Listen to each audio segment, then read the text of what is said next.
Hello, and welcome to the second episode of Chatting Shit about the Ember Cup. And this is the Ember Cup, not the Ember Field. So we're joined again by Dan, by Callum, and by Jake, the same people who chatted shit so eloquently around the Ember Field. How are we all? Feeling good, enjoying the meta so far. A little bit laggy. Good? Yes, Good. enjoying the meta a lot. So first of all then... Me and Callum... so we have got a problem with Jake's internet. There is a bit of lag, but hopefully that won't be too problematic. How's everyone feeling about them being used as factions and self at the same time? So I think at the same time it's a weird one. It is weird, but I think this is a very good meta for the traditional season.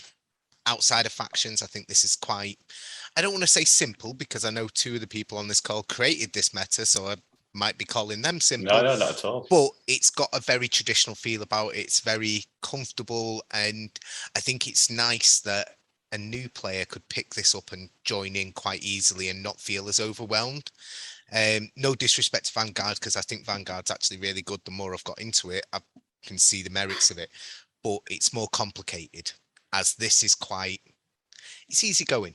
There's a lot of choices, there's a lot of picks you can choose from, and it's a type-based meta at the end of the day. So, you know, it's always a great start to a season as a type-based meta. So I think that's good. I think we're going to see differences between factions and regular Sylph, which I know we're all excited to talk about tonight, so that's great. So yeah, I like the fact that this is going to be used for both. At first I thought lazy meta team, lazy, but actually I can see the merits of it now. And after taking a step back, and I'm too upset about defit wins anyway at the moment to care about metas and stuff, you know, but yeah, I think this has actually got a really good place in the normal Sylph season. Fair enough. Jake, have you got any thoughts on that? I fully agree with that. I think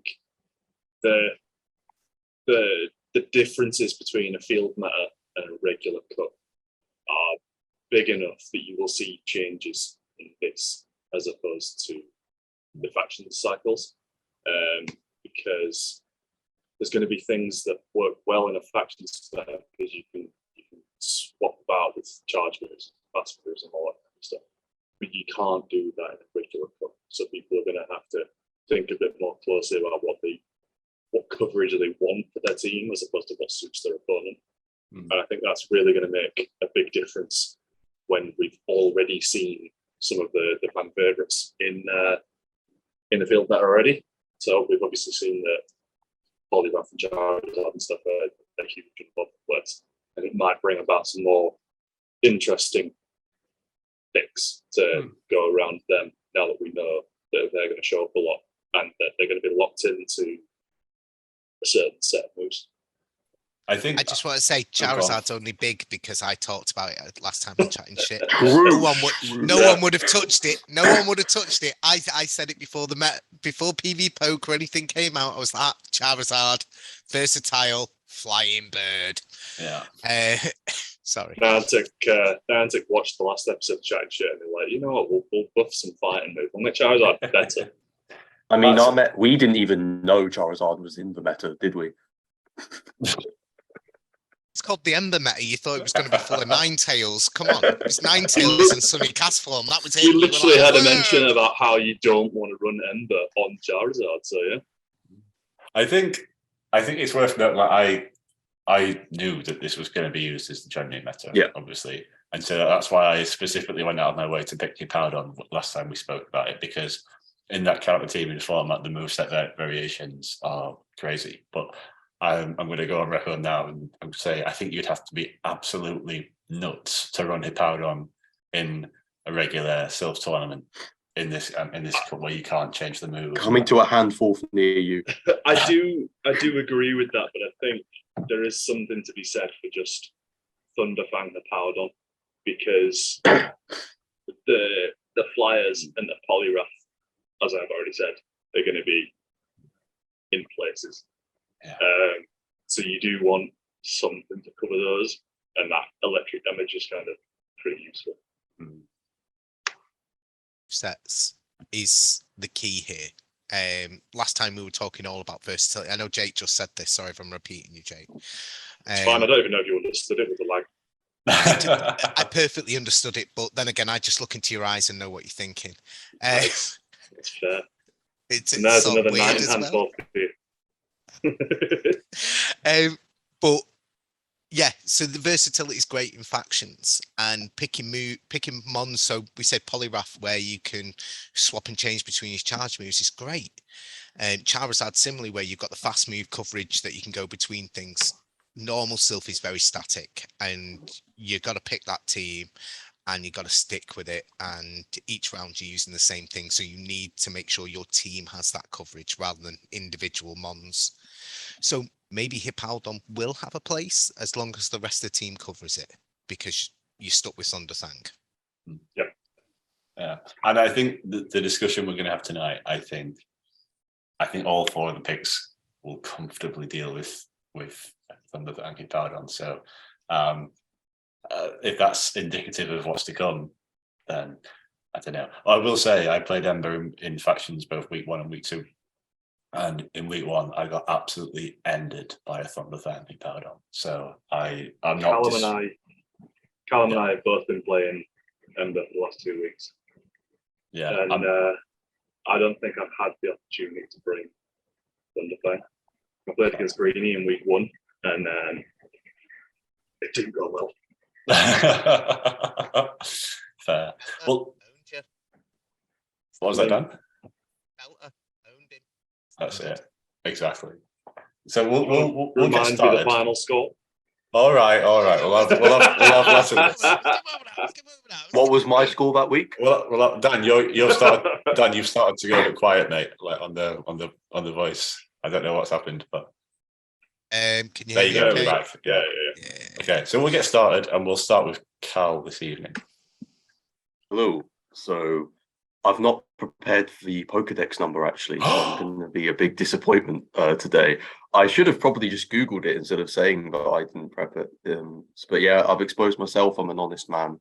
It is Hisuian Electrode. Dan's looking now. It's all good. He's going to say this. You can see the lighting change in his face.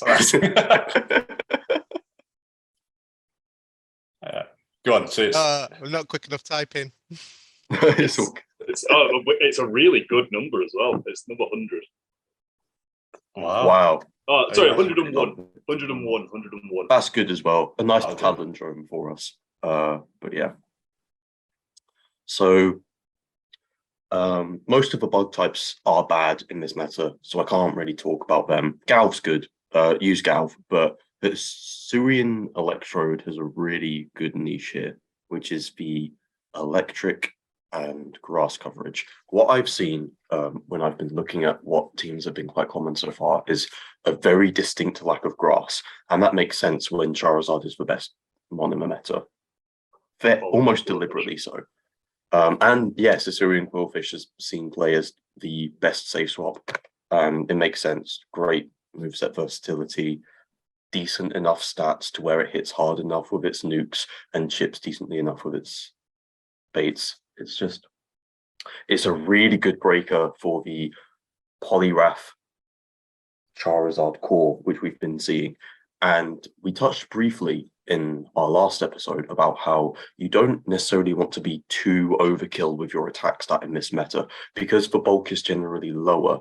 The complete breakers don't need as high of an attack stat. So you've got a lot of sort of fairly well-rounded stat-wise mons where you've got stuff like Dedenne, Charizard, and Quillfish, where they're not bulky, but they're not frail.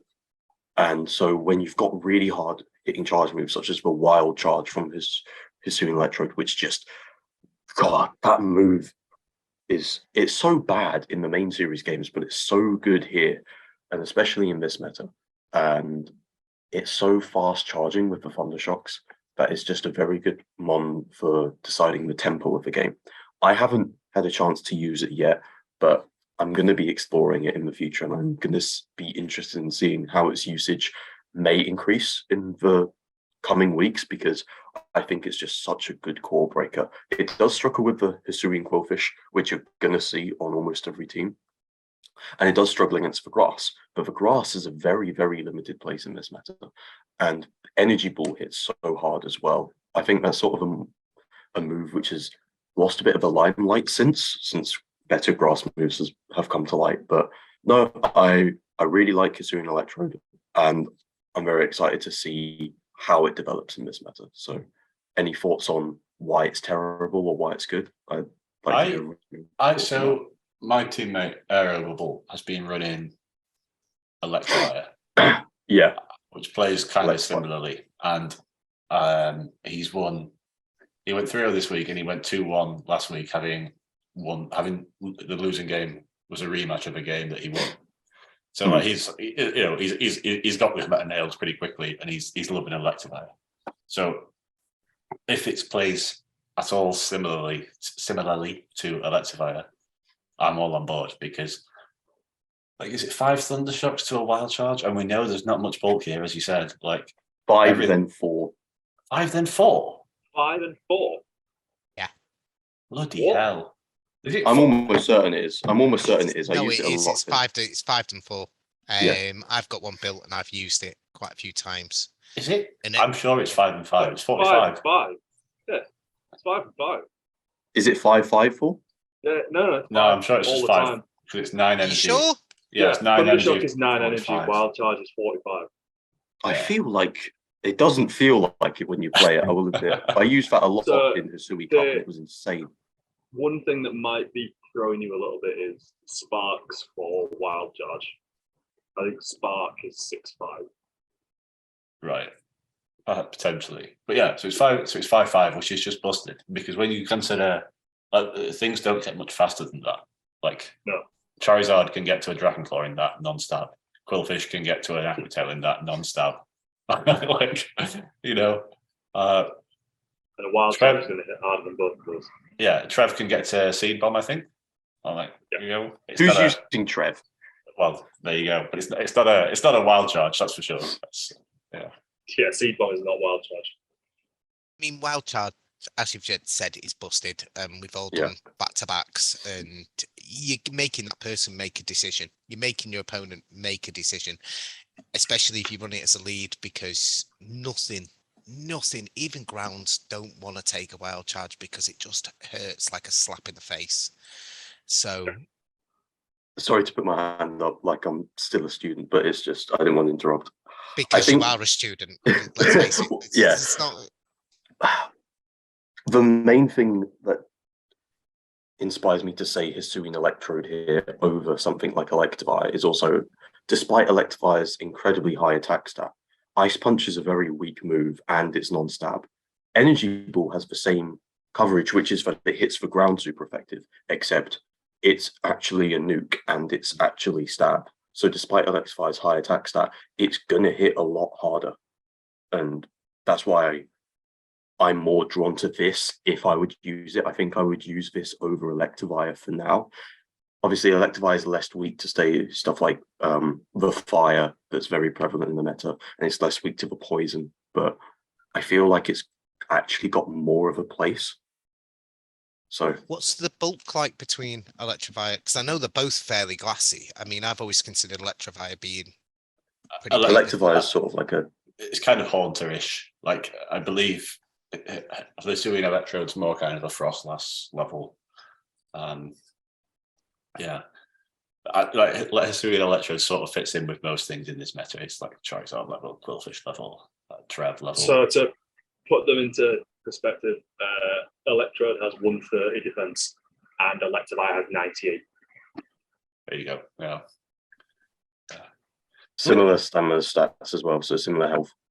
Yeah, 113 versus 110. The only sort of issue I have with both Electrode and Electivire is that, and I hate it pains me to say this as a Zapdos lover, but there is such a big difference in quality between Thundershock and Volt Switch.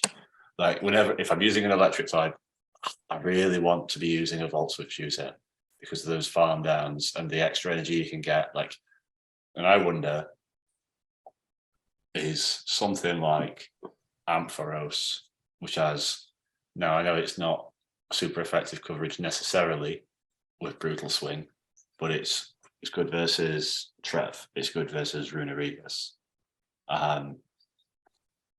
Yeah, I wonder whether something. I mean, electric types are interesting in that there's lots of electric types out there with slightly niche coverage, and in factions you can. I suppose this is another, maybe you can pick out that coverage every once in a while, in factions where you can change every week. So yeah, I guess I see how Energy Ball is much safer than Brutal Swing. So if we're saying that, if we're saying Emperors, and we're going Volt Switch, Thunder Punch, and Brutal Swing, I guess. Yeah. Why not original source regular Kanto Electrode? Oh yeah. You've got Discharge and Foul Play. Can't hit the ground types. You've got Dark Pulse, Foul Play. Foul Play for it. Because I suppose with Foul Play or Brutal Swing, you're hitting Runarigas. And the other ground types are Pile of Swine, which, yeah, fair enough. The grass Hippo probably farms you for a large amount of energy. That's a good point. And then It's Thunder Pack. Well, that's a good point. Well, I guess since we're not looking at factions anymore, we're looking at the main meta. Yeah, you can only have one move, and you're typically going to run Thunder Pack. So yeah, that makes sense. Yeah. Well, electric types are so interesting. Personally, I'd run Ice Fang. I just take full off the Poliwrath and I'd run Ice Fang. I honestly think I'd run Ice Fang. Matt Brewer says electric types are so interesting. Are we going to background to Zapdos? So, Zapdos, come on, quality. Have I told you about Drill Pack? Oh, super coverage. Oh. I mean, you're not wrong. Yeah, you're not.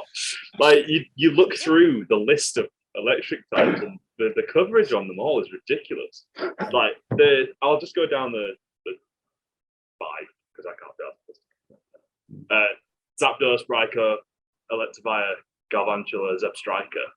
In there, you've got flying coverage, ghost coverage, ice coverage, bug coverage, and fire coverage. Shout outs to Charger Bug. None of them can take a hit. Yeah, do you know what I mean? With Pachirisu, probably the only electric type that can take a slap. Pachirisu, the only one that can take a slap.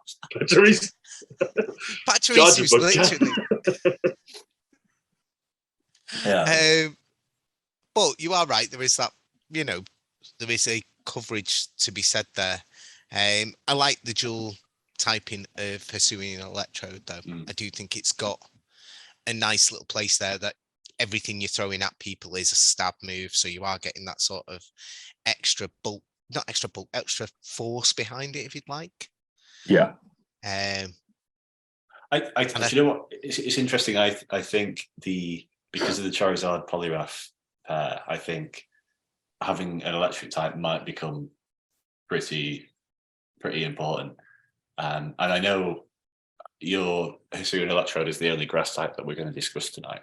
But I just want to give a quick shout out to Tangrowth, which might play a similar role, because we've seen it before in everybody's favorite meta. What was the color one? Prismatic. Yeah. And I wonder whether Tangrowth can do it with perhaps more versatility. I mean, that Charizard matchup is iffy. Does Tangrowth, though, have anything that isn't going... As we touched on there, a Wild Charge is pretty much going to hurt everything. I feel like Tangrowth throwing anything that's going to hurt everything. I feel like if this was in Ultra League, Tangrowth would be a number one. But it's just Great League is just underwhelming. I feel like I've never yeah, sure it was good in Prismatic, but I don't know. I've never had a first-hand very good experience with Tangrowth. It was like the first ever Mon I used when I started playing GBL before I even knew about Sylph. And even back then I was underwhelmed and I only knew what 3 Mons did. So I was using a Charge Beam Jirachi and I thought my Tangrowth was underwhelming. So no more, yeah. See, I guess I have had good experiences with Tangrowth. outside of prismatic, but that was with Shadow Tangrowth, and that extra bit of damage makes Power Whip two-shot things. However, things aren't very bulky here. I wonder whether I wonder whether like a stab Power Whip is enough, or I'm not going to slate you for it. The Rock Slide Power Whip coverage is really good. Yeah. I think that's actually a good shout from you. But there's not a lot here that would want to take either of those, really. it's only really Quillfish. Yeah, I guess. But even then, Quillfish isn't particularly. No. Yeah, but you can farm it down with the poison jabs. Yeah, it's not nice. But if you don't go Poison Sting, you're a madman. Its coverage is so insane. I really like Poison Sting. Oh, see, I haven't really found much use for Quillfish. Go on, Dan. I just think the Poison Jab, Poison Sting thing is going. It's very similar to the Volt Switch Thundershock thing. I think it's one's going to actually hurt, one's going to build up energy, and it's what you want it to do. You're never farming anything down with. I mean, when Poison Sting, how many times have you had someone try and farm you down with a Drapion with using Poison Sting, and you're just like, what you doing, mate? Yeah. Go on, mate. Just throw the third crunch. Just please throw the third crunch. Go on, mate. Just keep doing it. You know, you're doing nothing there, mate. I'm getting to a charge move that I'm going to throw at you in a minute. Yeah. Well, I feel that's a similar. Yeah, I have some similar. I have some thoughts on that, which I'll come to later when I discuss my pick. We'll reopen that discussion a bit later, because I have some more thoughts on that. But sorry, we don't want to stray too far from the electric types. Yeah. Oh, Zapdos. Yeah, so Zapdos. That's what we were talking about, right? Yeah. Yeah, H-Trode. Solid shout, I reckon. Yeah. Before we do move on, you said this would be the only grass type we discuss, right? So I kind of want to bring attention to a slightly similar grass type which you could run if you are a madman. And this stems from the problem with Voltorb. Well, you're on the right lines. So our big worry about Hisuian Electrode is that it can't hit something like Trevenant, which I guess if people start to become underwhelmed with Quillfish, they may sack that off, and then you've got a niche for Trev, because it can kill pretty much everything with the Shadow Ball Seed Bomb stab combination. Do you think anyone's going to get sick of Quillfish, though? I'm already sick of Quillfish. It's so good. See? Exactly. I'm sick of it, but it's really good. Go on, Cal. What you can use if you want a grass type that can deal with Trevenant is a normal grass type that has grass electric coverage in XL dealing. And there's the trick. And on that bombshell. Doesn't the big one have double kick, Mega Horn, Wild Charge? Swordsbuck does not have double kick. It has an absolute gash moves. Swordsbuck should get double kick in the next up. Okay. Swordsbuck gets Feint, Attack, Wild Charge, Mega Horn. So it gets Hyper and Solar Beam as well. Moves it's never reaching. Yeah. Oh, it's one double kick away from being awesome. Terrible. So is everything. Yeah. It's one double kick away from being terrible. It's currently at abysmal. Go on, Jay. You're next up, I think. I believe so. Right. So Cal said about grass types, and Matt said we're not going to cover grass types. So I'm here to not cover a grass type. It's got grass types. Mine is pick 865. I don't know what the actual name of it is, but mine is the duck surface. So as I was saying, grass. That's all you need. In the factions kind of way that we're doing it, it's got all the moves that you want. It's got that grass, flying, fighting, dark coverage. But typically, you're not going to be using those on a day-to-day basis. You're not going to be using Brave Bird all that much. You're more than often not, you're just going to be using Leaf Blade, Night Slash, because the coverage of those two is just spectacular. We were talking about how potentially Trev might pop around. and Polyrath and Rodriguez, all those kinds of things. Pilot Swine is another big one, and the Hippo that we don't think is going to show up a lot. But of those, do any of them want to take a decent amount of damage off the Duck? Because I know we were saying that nothing in this meta is particularly bulky, and I'm going to really play into that by telling you that this is probably one of the highest attack weighted Pokemon in this cup. I could be wrong, but someone correct me if I am. I'd say that's fair, yeah. So those moves are going to hurt. I think with Poliwrath, this is just one I know off the top of my head because I used it this week. You win the one shield, even if they try and bait with an Ice Punch and get one of the other moves off. Because the Leaf Blade, the single Leaf Blade plus the counter damage kills. And Poliwrath is probably the bulkiest thing we've got here. And even that can't take just about one Leaf Blade. So I think, as I said previously in the last one, fighting type counter is the best fast move in the game, compared with that pretty great coverage. I think the Duck has got a very, very solid place in the Ember Cup.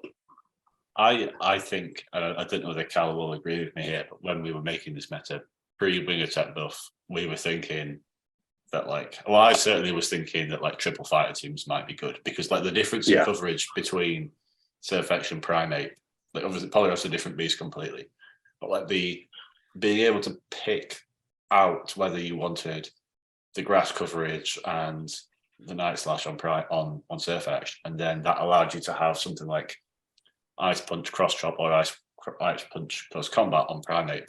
But I saw that as being really quite powerful. However, it was really solid in Theory Crafting. Yeah, it was also really solid this week.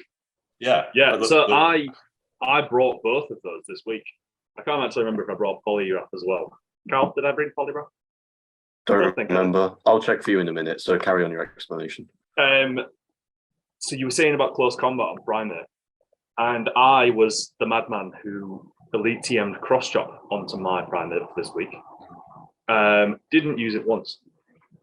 Probably wasted an Elite TM, to be honest with you. But then I've just got a traded one off Callum that's going to have Ice Punch on it again. But I think if you are willing to use Cross Chop as well, you've got even more flexibility there.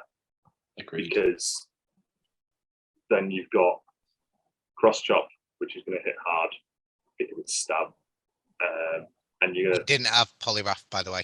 Yeah. Did I not? Thank you. Yeah. No, well, there, double fire. Yeah. See, I ran Primeape week one, and I ran Ice Punch Cross Chop also, because I just think, again, we've spoken about it. It's not much bulk. Close combat is overkill here. I think, and I think really you want Primeape to be as reliant on Surfetched, and this is a slight issue with Surfetched, I guess, is that you want them to be as reliable against Quillfish as possible. Yeah.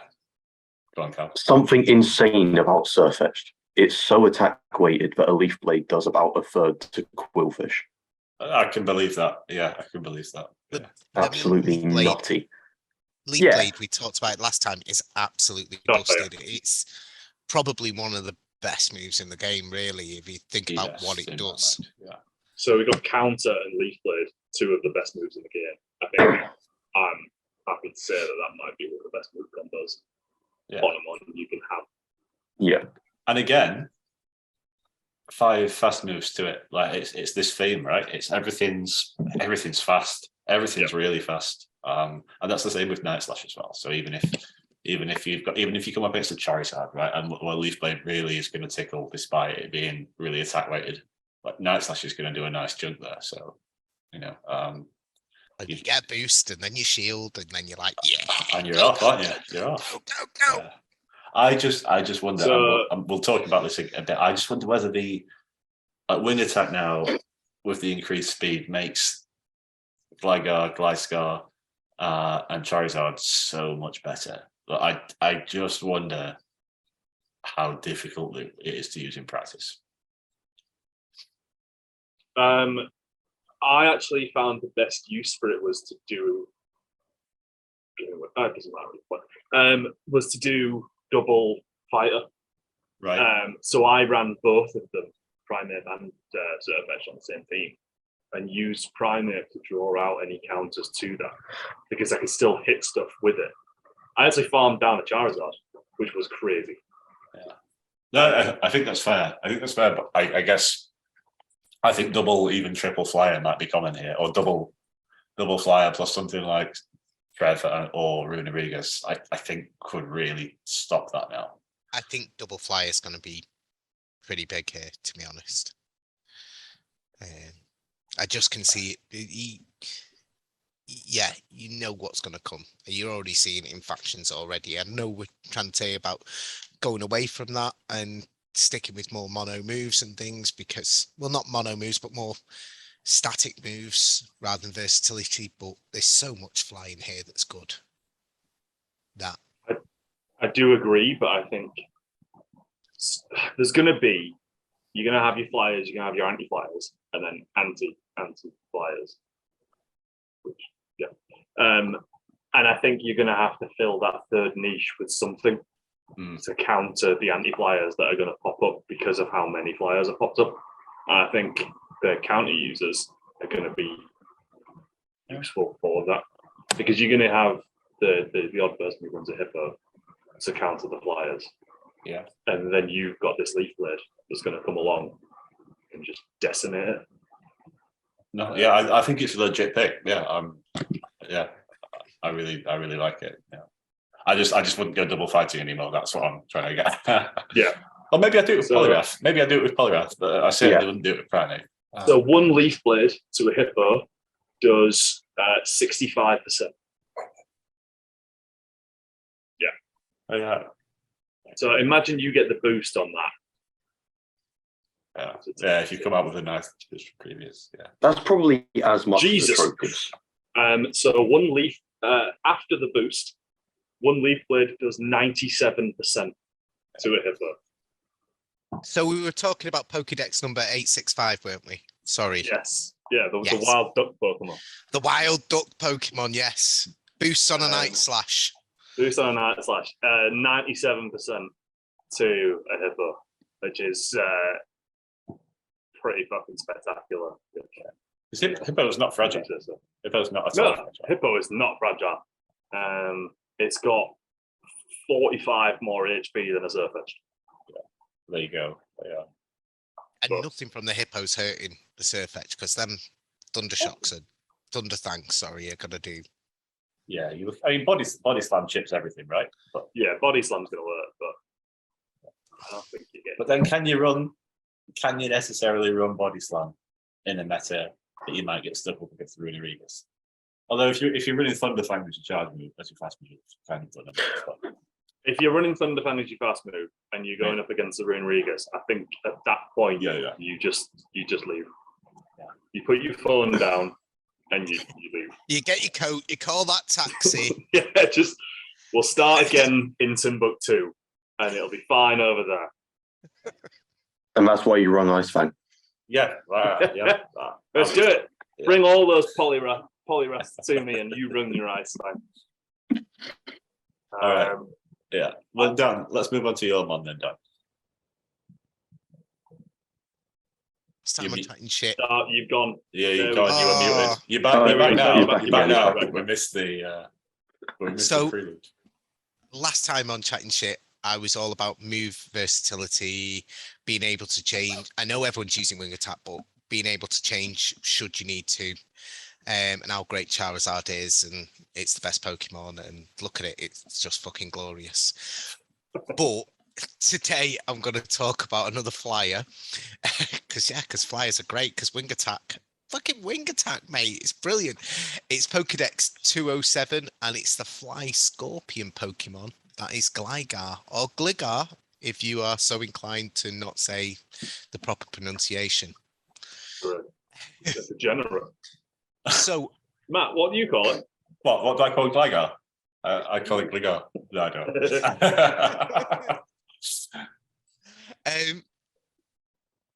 I unfortunately have been saddled with the duty of doing Ultra League this cycle to start with.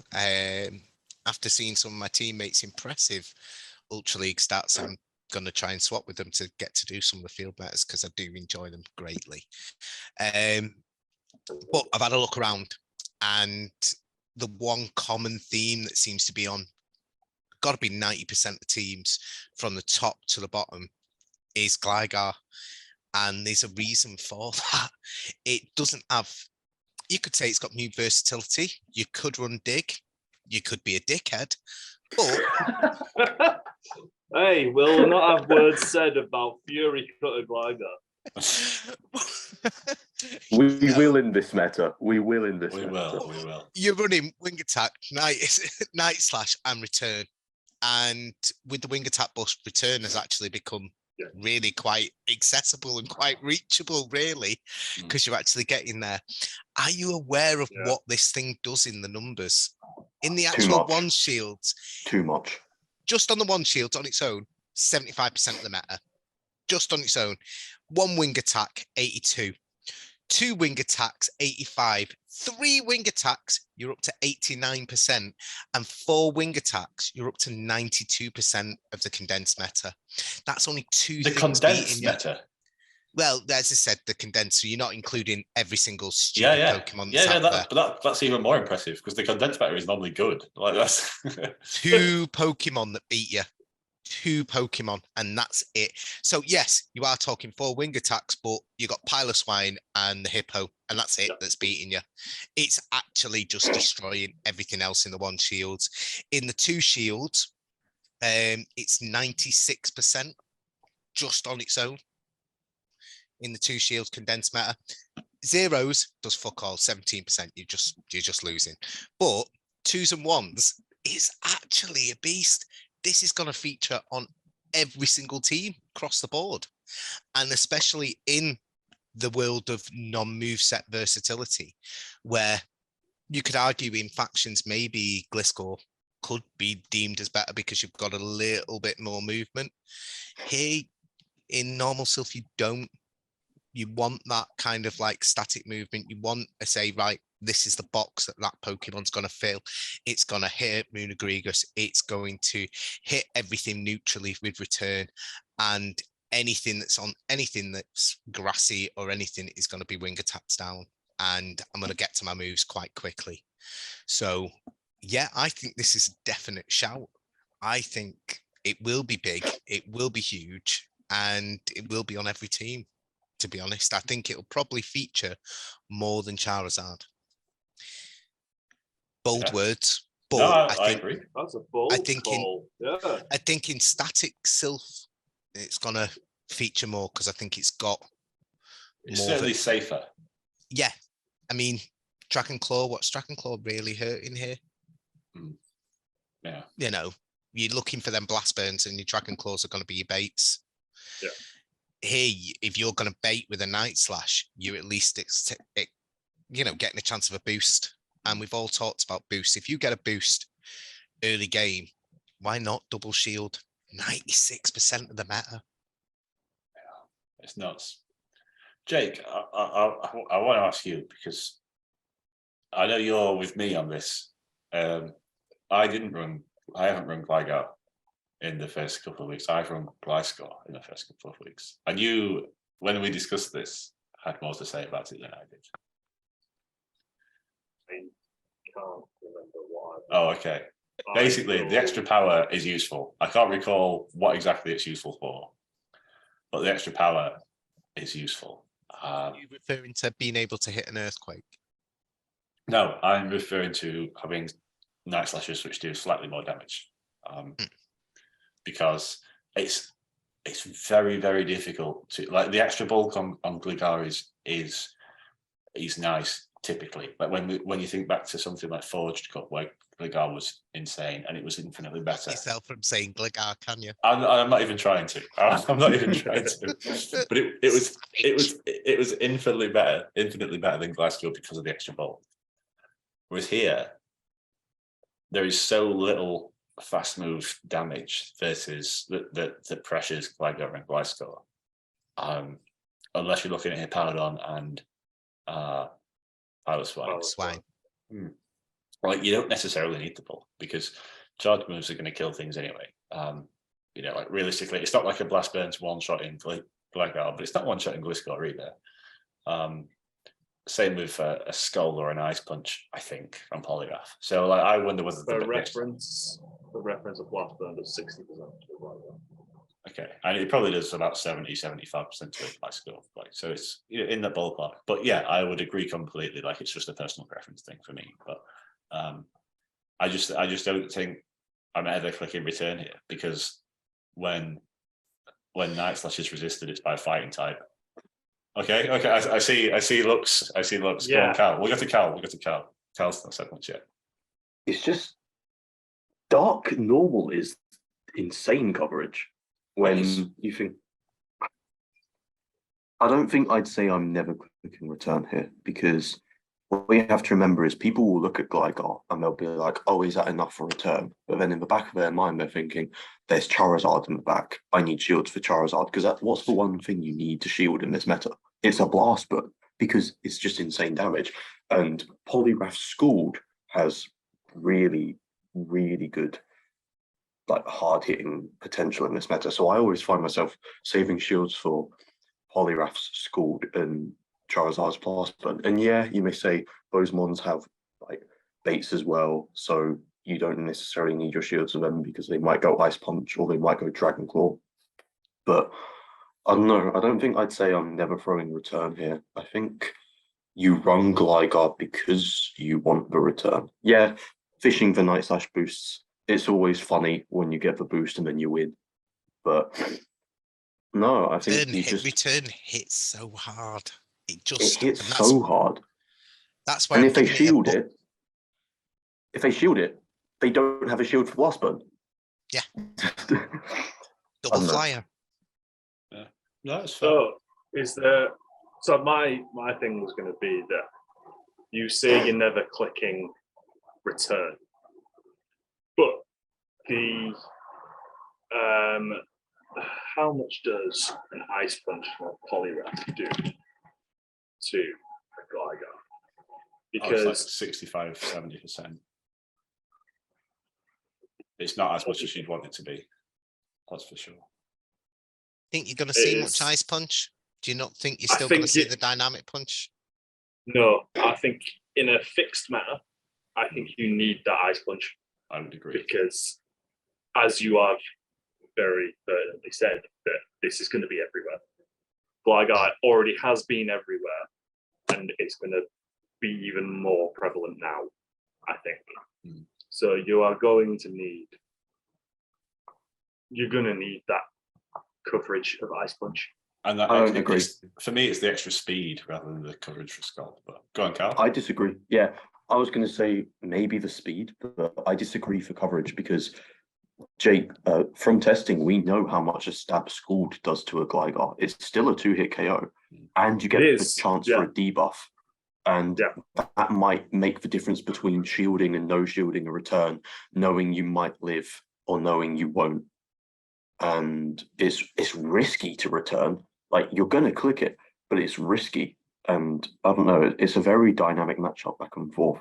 I don't think it's as simple as saying you need the Ice Punch because the Scald is just so much more valuable for the Charizard. It's like, if you don't have Scald, it's worse versus Charizard. If you don't have Dynamic Punch, you're much worse in the mirror. But if you don't have Ice Punch, you're still not terrible against Gligar. So I feel like it's the least appealing of the best three moves. So I don't know. I think that's what's the really interesting thing about Polygraph is that you have to pick your poison. You've got to be the useless in the mirror, you've got to be walled completely by Trev, or you've got to be farmed down by Charizard. I mean, it's kind of it's so weird. Even with Scald, you're not useless in the mirror.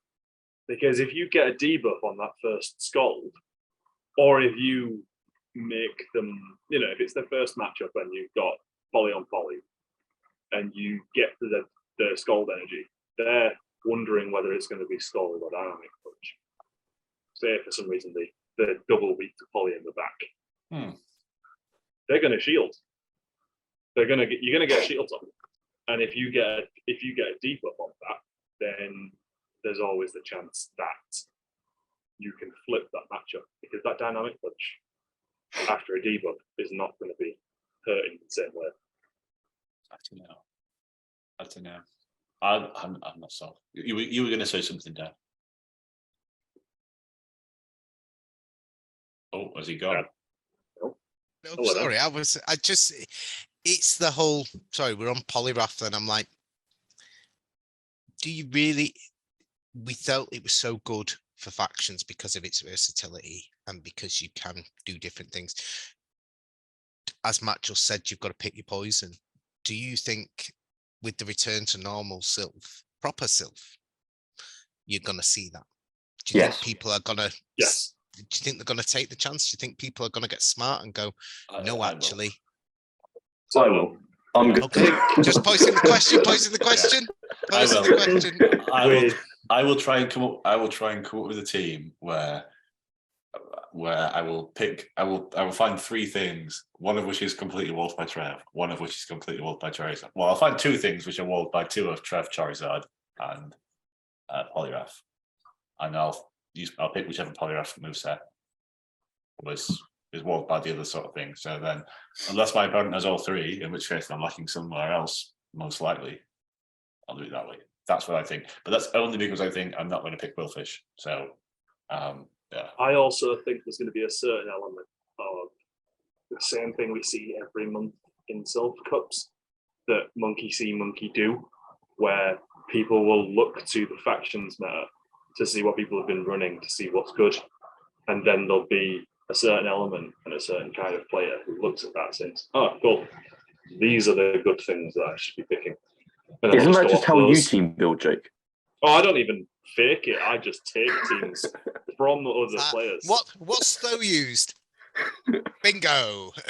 Literally weirdly enough. No, this week I didn't do that. I actually team built for the first time in a while and won. So who knew that having your own ideas pays off? So on that big Polygraph tangent, again, I really like this meta. Like the tangents are all. We started with Gligar and now we're here. Like, yeah.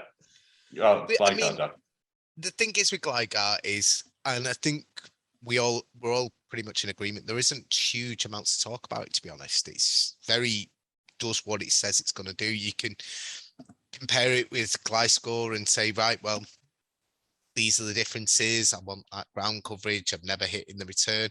I personally am going to hit that return because I know I'm going to engineer it into a position that I'm coming in on you and there's, pardon my language, fuck all you can do about it. I'm going to build up a ton of energy. You're going to come in with a counter and I'm going to slap you so hard with a return and then just try and it's sometimes accept your losses. Sometimes go a shield up, knowing that you've taken them on out. You've gone a shield up, and yeah, you've lost your Gligar, but so what? You know you're in a stronger position for it. So I think that's where the niche of that mon is. It doesn't need to be versatile. It needs to do its job, and that's what's good about Sylph, to be honest. And maybe it's probably why Matt went to Continentals and I didn't, because I build teams that do their job. And you build teams maybe with more versatility and more planning and more strategy. You're already saying to me, I'm going to do this and I'm going to play out the match in my head and this is the way it's going to play. As I'm like, here's 6 things I like. They do specific jobs that I know they need to do. Now I need to put it together and go for it. I think just to that point, I think that's why we're seeing people enjoying Pilot's Flying, because yes, it has big flaws in this meta, but it is very, very, very good as a Gligar counter whilst also being versatile. And I think sort of straddling that line, finding that sweet spot in the Venn diagram. Versatile? Sorry? It's versatile. Do Do you think it's versatile? Anything with Powder Snow Avalanche is versatile with a decent coverage move. Look, that's you're just using Powder Snow and Avalanche. You're never hitting a high speed horsepower. You probably it does by the time 60% to Polygraph. But are you reaching it?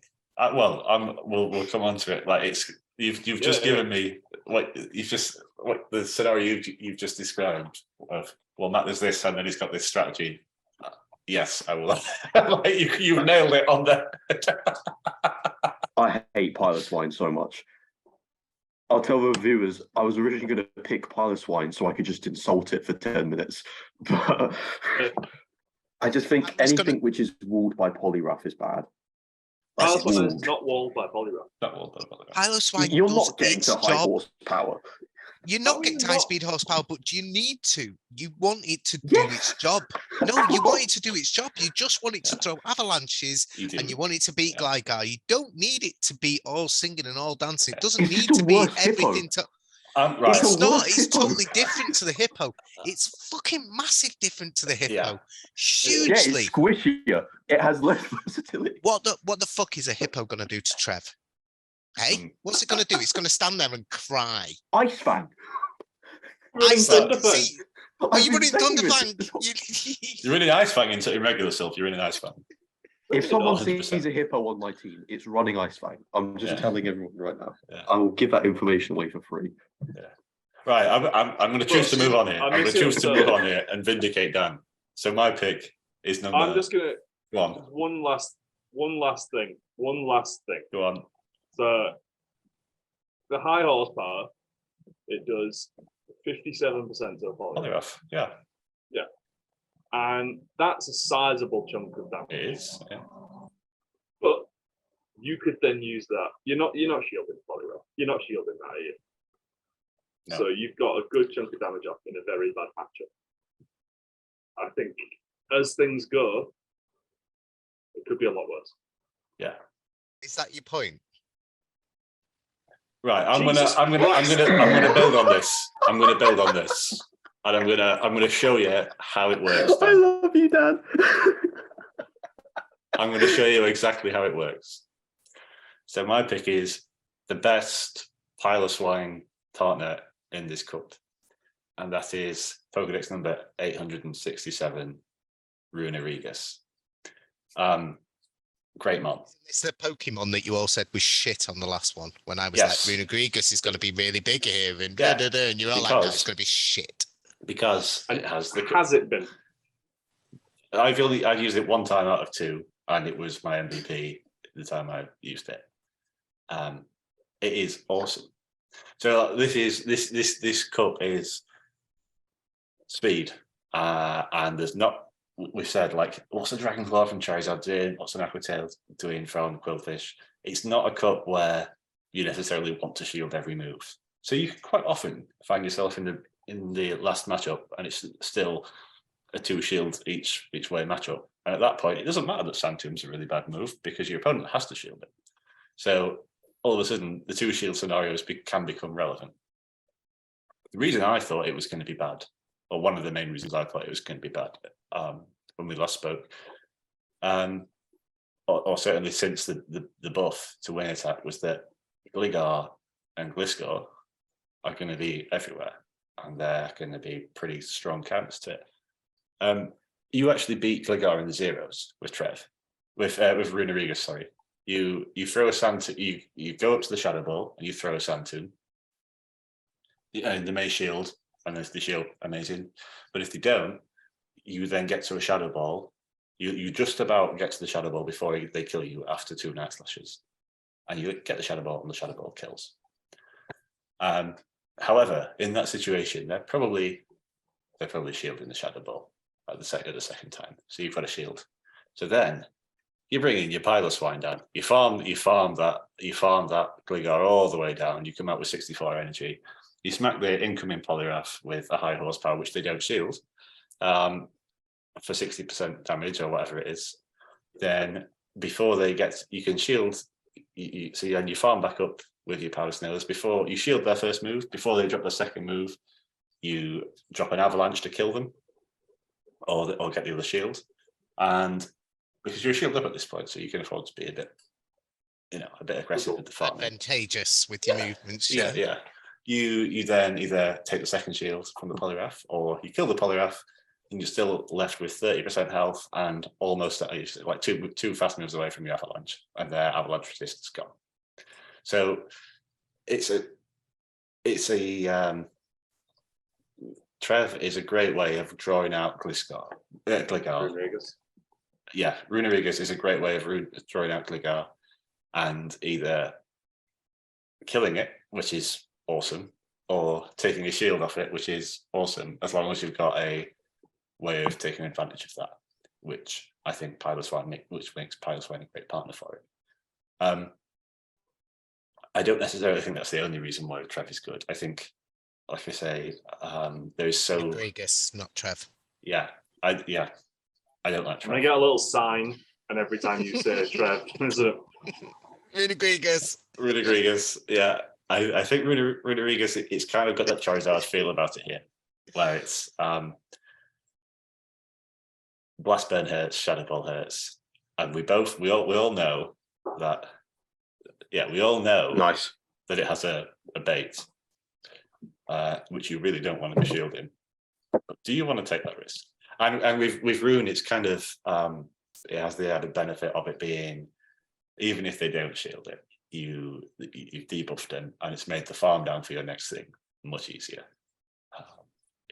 It's just an awesome one, and it's just great. It's not fragile as well. It's got, it's the same as it's the same as Coffin. Yeah.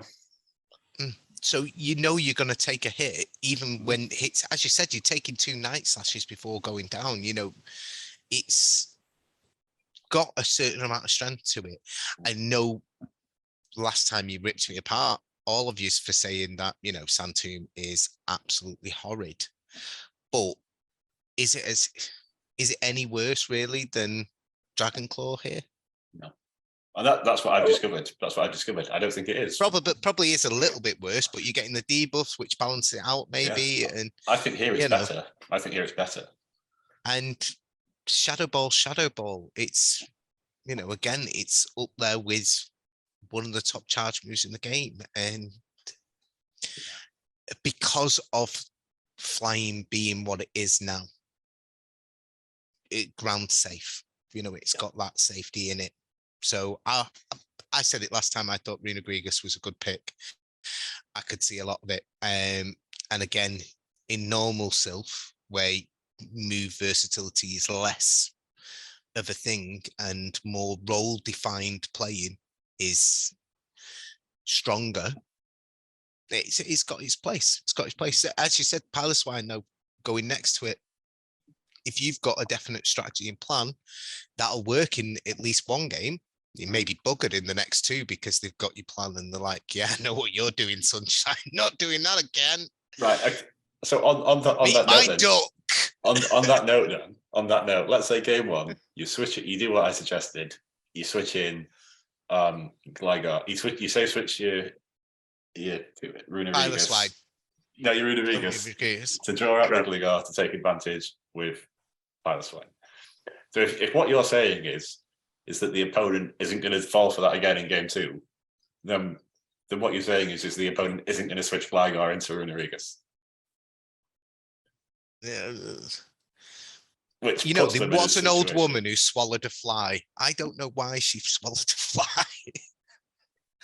I guess she'll die. Just sounds like a good reason to run XL dealing. That's all I'm hearing. I was literally thinking that the entire time. You want a Runerigus counter, XL dealing. No, but you're gonna have dark coverage in here. Yes. Yeah.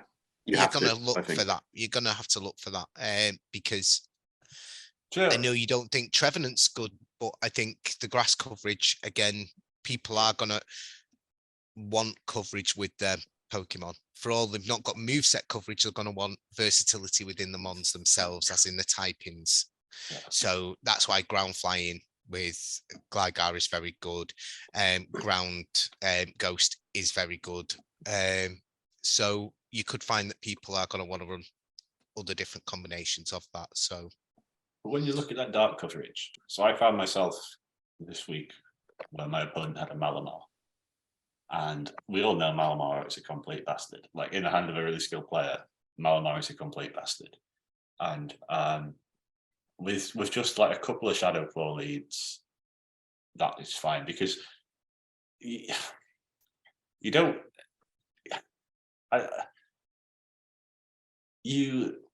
With the Santum, maybe you don't use it straight away. Maybe it's one of those false leads which you and I have talked about at times, Dan. Like you don't necessarily always get an energy lead with things, and that's one of the things I think like Gligar really shines here because you mentioned how strong it is with falling attacks. It's completely legitimate here to assume that situations where Gligar will get falling attacks will come up because it will. Less perhaps so with Runerigas because there aren't things that might potentially want to farm. But if you lead it, stay in, do three Shadow Claws, then dip to your Quillfish or to your Gligar or to something reasonably bulky that you can safe switch, then all of a sudden Santoon, because you're getting that little extra move, that little extra lead means you probably get into an extra Santoon at the other end of the matchup. And that swings everything. Your opponent has the energy too, though. Well, typically they'll be using that on whatever you switch in. Or yeah, I mean, if you're switching in your Gligar, they're gonna Gligar. Matt's is catching. Come on, Dan.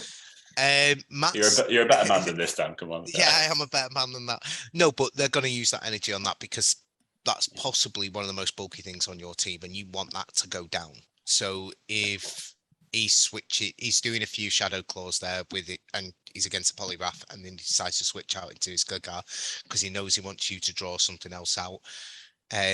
He's coming in and he's doing that, so he's got that in the bank, and you're Gligar. I've caught Matt. God damn it. You're a lucky man, Dan. They're going to throw the Scolds or the Ice Punches at you. That's what I'm saying. They're going to dump that energy on you, which then gives you the chance later in the game. I suppose it's about energy management and the way you use it. Yeah. And like Quillfish, I suppose, like going back to the whole Poison Sting, Poison Jab thing, I won't be running Poison Sting here if I run Quillfish because here, how things go down, like the way to win games here, in my opinion, is to soft lose and farm, and to make sure you at all times have more energy than your opponent without giving up the ability to do damage. And that's fair. Yeah, I think that's sort of how I've been playing my matches as well. Yeah, and when you look at the charge moves that do that well, like you look at counter, you look at wing attack, you look at poison jab, you look at volt switch, which is why I'm kind of so hesitant to run a Thundershock user here because there aren't many hard matchups here. You kind of look a little bit back to Architect, a little bit back to way back to, was it Venture Cup, the first ever points meta we got, where it was the regional one, and you had Stunfisk. Yes, and the way, like Muck was a great man in Architect. It didn't need stab on its charge moves; it needed consistent damage. I'm trying to think of a good example for Venture, but all I'm thinking is DD and Nidoqueen. But obviously, those were really good mons. Like I'm not, no, you don't need to sit here and tell you that Nidoqueen was really good, but it was what made it good. Pre-buff. That was pre-poison buff. Yes, it was pre. Yes, it was. It was pre-poison. Nidoqueen was still poo at that time. Was it? Oh, yeah. Or maybe it was as the buff. No, it was the buff happened after the cup had been announced, so it got raised in point value. Right. I think. Right. Yeah, I think. I've slept twice since then. Yeah. Well, this is it, right? So it's kind of people didn't realize how good Nidoqueen was going to be at that point. But what it was one of the things that made it good was the consistent damage. Like Rainy Cast Form was awesome for me as well because consistent fast move damage, consistent charge move damage, and you can't farm anything down with Poison Sting, as we've discussed. You can farm a Poliwrath down or a Surfetch down with Poison Jab. But again, like in my games, I've not found when I've been trying to sort of think of a strategy, like when I'm sat there 6 versus 6 in my opponent's team, and I'm picking my 3, I don't see where Quillfish fits in. Like Quillfish is it's a good mon at everything. You're never going to be in a bad matchup with Quillfish, but you're never going to be in a good one either. And Quillfish has that place on teams though, where we've spoken about this before in the past, where you have a mod on your team just to make people think. Yeah, And but I don't know how. I don't know how. It could be anything. Yeah, You know, we've seen it in metas before with, and I know the Reggies are a different beast now and things like that, but where you've got it on your team, which is just to scare away them flyers because you know everything else in your team can do really well, but you're just weak to that one thing. So, but what's something there to. But what does Quillfish actually scare away? More than you think. I don't think it scares away. I think it fits into that thing you were saying earlier about how you want to farm down afterwards. So if you soft lose and farm down, you can do that. You safe swap the Quillfish, you're going to do consistent damage with poison jab. Sting. See, I do think poison jab is better overall. Sorry, you go, Jake. You're going to be doing consistent fast move damage with poison jab, but your charge moves are going to take longer. And I've come round to 4 poison stings to an Aquatail. And that Aquatail, it's a shit move. It's gash, yeah. It is. But it still hits hard. It's not gash versus a Charizard. Exactly. Versus the Charizard, just 60%. But would you rather, even with poison jab, like, and you can farm something down with poison jab, would you rather be farming something down with Quillfish and poison jab to gain energy with Quillfish? Or would you rather be farming something down with Charizard or Runerigus or Trevor? See, that's the thing. I see Quillfish as a safe swap. I don't see it as the farm down. I see it as the thing that gets things low that you can come back in afterwards with. So if you use poison, if you poison sting and you just spam out charge move after charge move after charge move, and then you come in afterwards for Charizard, you get 6 wing attacks off, you've won. They bring in a Poliwrath, you've won. It doesn't matter what they bring in. That's fair.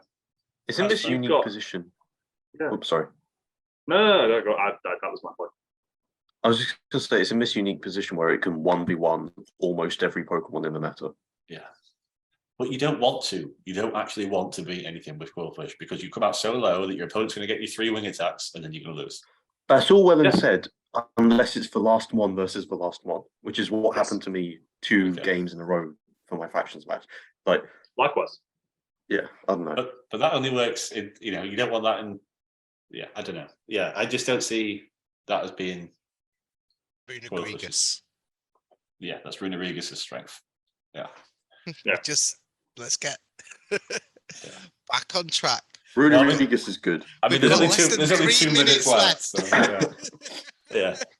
yeah. That's why I could be making a bet here for myself, but I'm not going to win Quillfish. Maybe I will in factions because of the move versatility, but in Sylph, I won't be winning Quillfish. No chance. I think that's fair. Really looking forward to January. I'm looking forward to the 3rd Thursday of the month when we run Spice Night and we get to see loads of really weird shit coming up. I'm just looking forward to playing a few tournaments. I'm looking forward to the different styles of it and being able to play smaller tournaments with friends and not worry about playing idiots and going for big tournaments where I'm getting stressed out and things like that. People are disputing every second game and I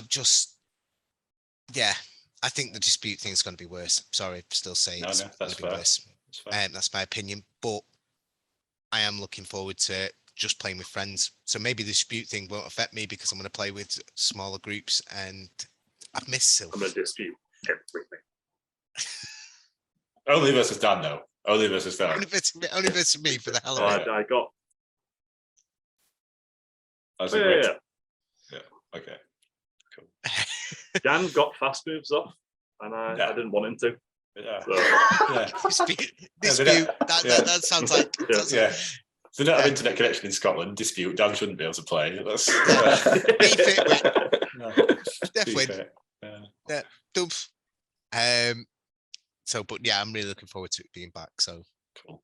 Good. Me too. It's been a long break, and I think I was a bit gutted when it wasn't announced to be in the September or October as it normally is. But I think now I needed the break. I'm ready to go again. Cool. All right, guys. Well, thank you for joining me, and for having us on, Matt. It's been a pleasure as always. thank you very much. Catch you all later. Catch you next time. It's been a pleasure.